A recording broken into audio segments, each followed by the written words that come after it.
Hey guys, Mr.B here. So today I've got a Pontiac Grand Am with the 3.4 liter engine. These are a very common engine. I want to take this opportunity to show you guys how to check and replace a drive belt, or serpentine belt. So this one sheared the belt right off. When you're inspecting these belts, you mainly want to look for like cracks and chunks missing out of them. Obviously this one just sheared right off. You know, these belts are made out of rubber. They wear down over time. They don't last forever. And a lot of people forget about them. They don't check them, and then this happens. If you have a vehicle where the belt shears off, you lose your alternator, right? Because your alternator won't work anymore. So your battery light turns on. On this vehicle, of course, it has hydraulic power steering. So you lose your power steering.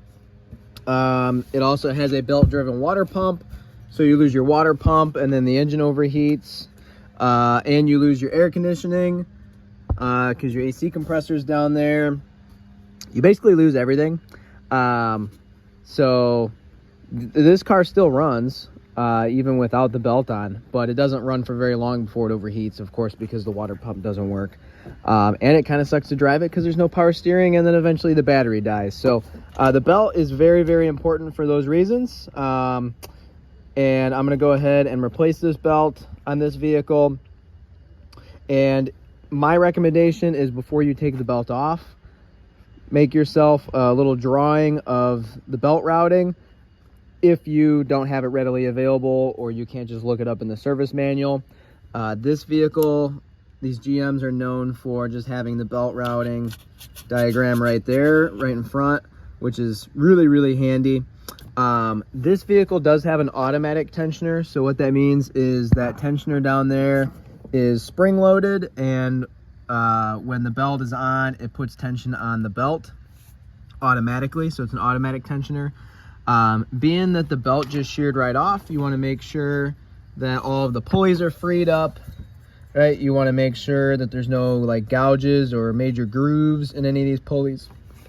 And you want to just make sure everything's free, because if there's a pulley that's locked up, I'm going to spin that tensioner pulley.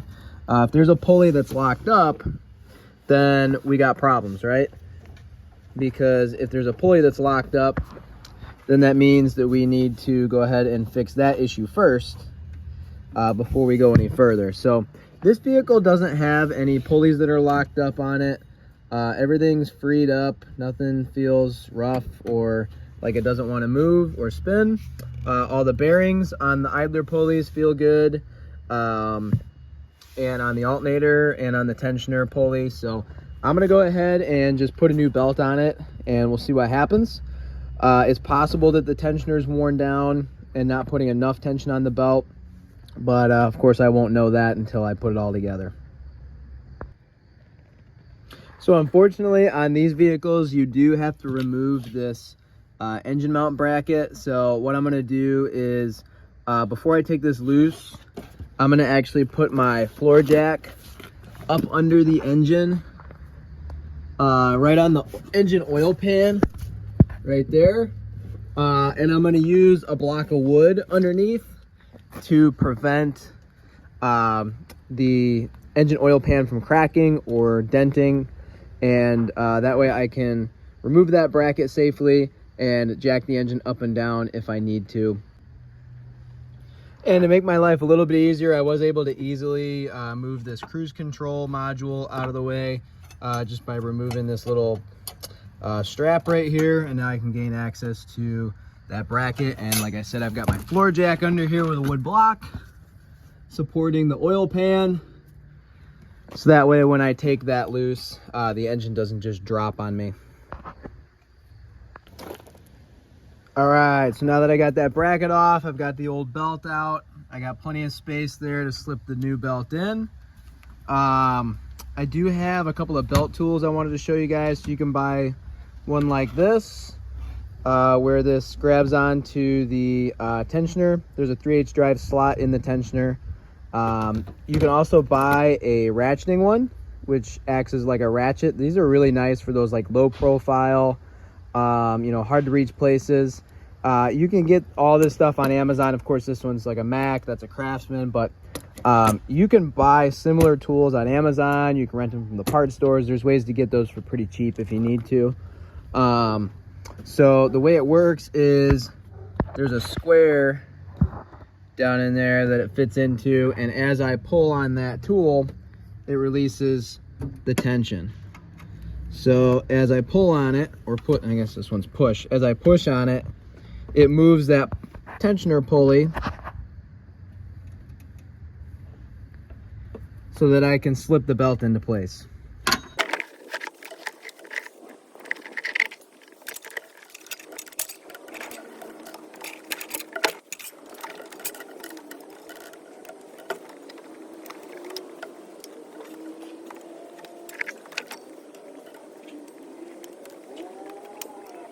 All right, so the way that I have it routed right now is going to allow me to slip this belt over this idler pulley.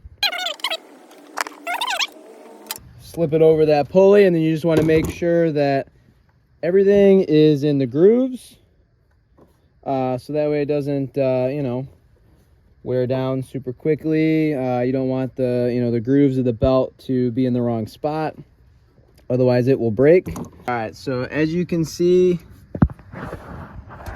the crankshaft pulley is way further this way than the other pulleys, and it's making that belt go crooked, and that's what made that belt shear off.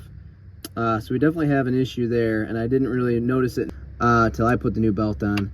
So I'm gonna put this engine mount bracket back on, and I'm gonna, you know, put this all back together, and then get my jack out from underneath the engine, jack the car up, and take a look at that crankshaft pulley, that harmonic balancer down there. It's possible that it's separated from itself. All right, so now I got the vehicle jacked up on a jack stand. I got the wheel off. I did find the problem here. I went ahead and pulled this plastic piece back, and you can see the harmonic balancer in there. That is definitely bad. It's separated from itself from rust and age. That is separating from the middle part of that pulley. So this is actually starting to walk off the rest of the pulley, forcing the belt to come forward, and then of course shearing the belt right off. So that's just one of those things where you really want to make sure that you're checking this type of stuff, because if I let this go down the road with that harmonic balancer on, that harmonic balancer might fall completely apart. Of course it's going to shear the belt off again. It's not going to make it very far when the belt is crooked like that. So I'm gonna have to replace that harmonic balancer pulley. All right, so first things first, to get that harmonic balancer out, I gotta take that middle bolt out. On this car, it's an 18. I got my impact gun here. Technically, you could do this by hand if you put a pry bar between the flex plate, but of course, I've got my impact gun, so I'm just gonna use that.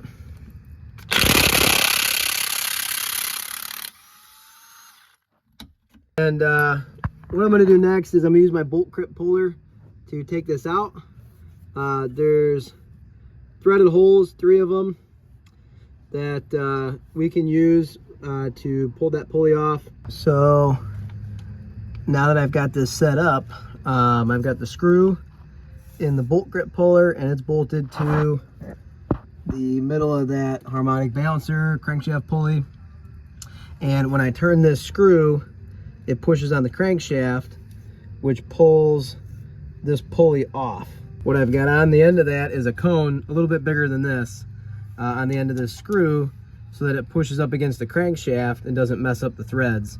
So what I'm going to do is I'm going to tighten this with my impact gun, and it's going to pull that harmonic balancer pulley off of the crankshaft. I do have my belt loosened up, so I relieved the tension on the belt. I just slipped it off one of the pulleys, so I didn't take it all the way out, but of course it's off of the pulley. So I'm just going to tighten this with my impact gun. I could also do it by hand if I needed to, and get that pulley off.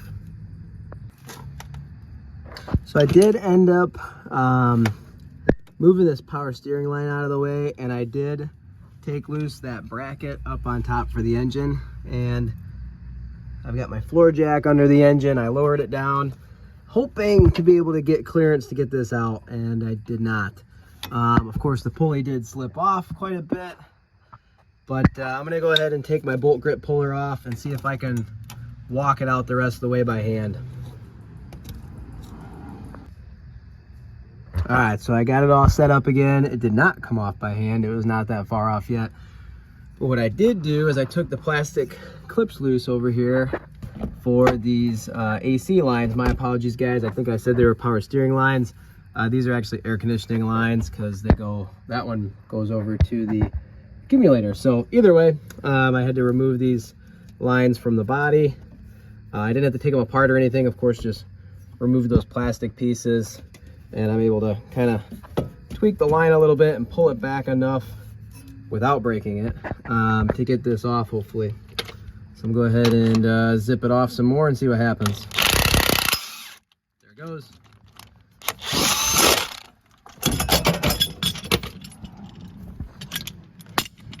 So there's the old one. There's the new one, right? So you can clearly see that that tone ring for the crank sensor is further in on this one than it is on that one, because that rubber piece inside of there started to separate from the inside of the pulley, and it started to walk off and make that belt go crooked. So I'll show you, I've got the torque wrench hooked up. I went ahead and torqued that bolt. I've had one vehicle that the bolt snapped off on me, and I've done this ever since. I recommend torquing that bolt just so that way you know that it doesn't break. That was not a fun time, but anyways, I went ahead and torqued this to 52 foot-pounds. That's the first pass, and then the second pass is 72 degrees. So, you know, like 90 degrees would be from here to here. So it's really kind of like here to there. So you got to kind of turn that ratchet a couple of times before you actually hit 72 degrees. The way I held that pulley in place is with those two bolts from my bolt grip puller set, and then I've got a pry bar between the two, so that way the crankshaft doesn't move at all while I torque that bolt. So now that that's torqued down, I did already go ahead and torque it. I just want to show you how I did it. Now that I have it torqued down, I'm going to go ahead and put my belt back on, put that engine mount bracket back on, of course put the wheel back on, and get my floor jack out from underneath of there. Yeah, if you guys found this video helpful, please go ahead and like and subscribe. Thanks.